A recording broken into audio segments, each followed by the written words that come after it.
Hello, everyone. Mr. Salinas here, American Diversity teacher.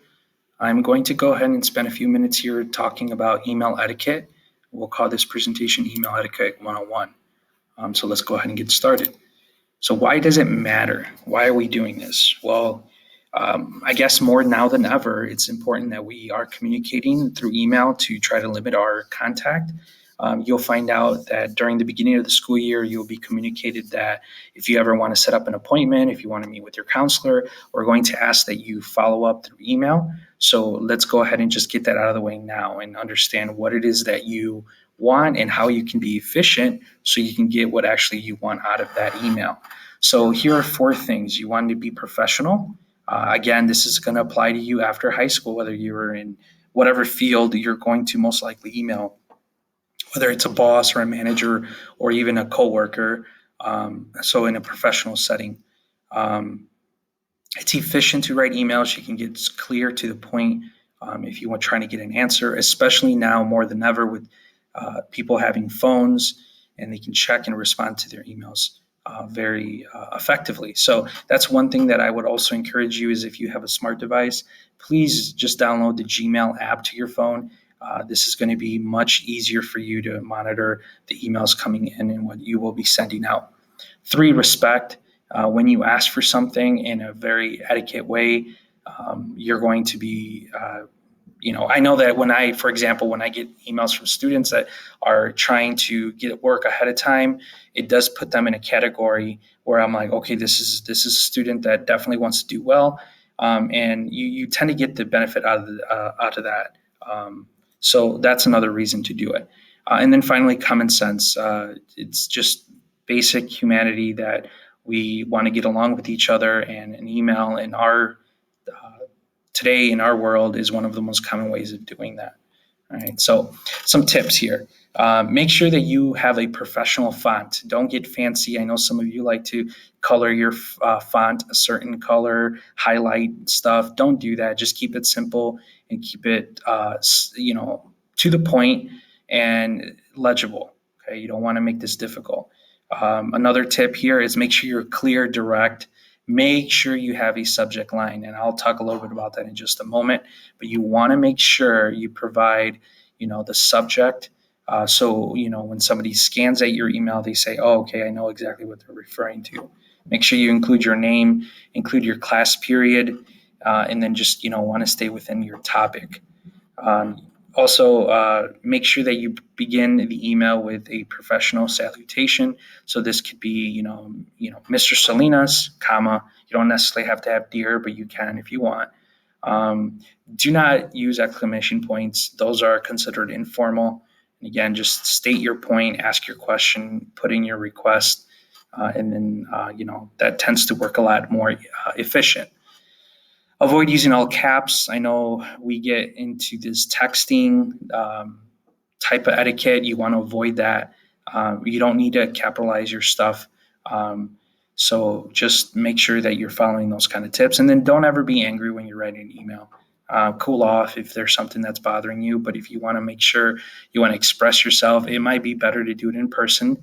Now, that being said, with COVID-19, that may not be as accessible. So just make sure that when you're emailing, it's not from an angry place. All right, so let's just look at the anatomy of an email here. So recipient, this automatically is going to populate once you start typing in our name. So using your Gmail, student Gmail, this is going to be much easier. Carbon copy, this is one thing that I would recommend for you to use. I think this would be significant if you would include your parents' email. This is showing your parents that you are, proactive. You're on top of things. This is something that can be used as evidence for your parents that you are, self-motivated. You're the one actually asking questions. So I think that you can use that towards your benefit if you want. Okay. Blind carbon copy. This is if you want to include someone but you don't want others to see who that someone is. I would utilize this option. All of these are available to you through your Gmail, student Gmail. And if I get requests, I can show you how to do that and create a screencastify for you as well. Your sender, that's from you, that'll populate. And then most important, your subject line here. I can't tell you how many times I have received emails from students where they write their message in the subject line. That is very unprofessional. It is sloppy, and honestly, it is kind of annoying. So avoid that. In your subject line, give me what the subject is of your email. Okay. I think for our purposes in school, put the block that you are, in, and then the class, and then give me a topic or a subject on what you're emailing. Make sure you give me a salutation. And then also, if you're going to write a few paragraphs or at least a few sentences, divide those up so it looks nice and clean, like you see here. Obviously, you have you're acknowledging the person that you're emailing, saying thank you. And then you have your body message. And then, closing, you want to say thank you respectfully, whatever you want to do. And again, if some of you want to create a signature so it always populates in your email, do not hesitate to ask me that. I can create a Screencastify with directions in how to do that. Okay. So for our purposes, let's have an email looking something like this. All right. So here's some examples. I don't know that I'll go over both examples. We'll just go over one just for time's sake. Here's an example of a student, again, writing obviously to some type of teacher. This is a very funny name that we have here. I'm not too worried about you creating your email because you guys have a student email already. But here is chasing ladies all the time. Obviously not a very professional one. Subject, there is none. Go ahead, if you read it, it says, "Yo, Melissa, I am in your class and I need work. When is there going to be extra credit? I turned in a late assignment from last month in the late work basket today. Why haven't you entered it yet? Steve." Obviously, we have many issues here. So a couple things to note. It's very informal. There's no subject line. You're blaming. It's very, unprofessional, and it has a very bad tone. So we want to make sure that you're not emailing in this way. Here's a way we can fix this one here. So I'll go to the next slide, and here it is. How do we fix that email? So subject line, you have here the student's name, you have the class, you have the hour. So in this case, Ms. Lorenzo will be able to pinpoint exactly, especially if this is the beginning of the year when you're not, teachers not familiar with all their students. So here we have, "Dear Ms. Lorenzo, I checked my grade online today and I noticed my missing assignments are really dragging my score down." So there you are clearly telling Ms. Lorenzo what the issue is.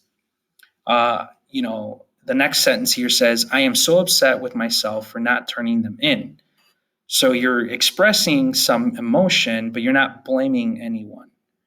Instead, if you look at the next sentence, you take responsibility. And it says here, "Because of my irresponsible actions, my parents are going to ground me. Is there any way I can still turn them in for partial credit?" Now, if I'm Miss Lorenzo, I'm looking at this and I'm seeing, look, I'm going to be empathetic. I see that the student made the mistake. The student is not blaming anyone for this mistake. The student is taking responsibility. Why not? Okay. Of course, if you make a habit of this where you're always emailing the same message, obviously that's a separate problem. But nonetheless, in my case, as a teacher, I'm going to give the student another opportunity. Okay. And that's pretty much it. So that's our email etiquette. I hope that this is useful.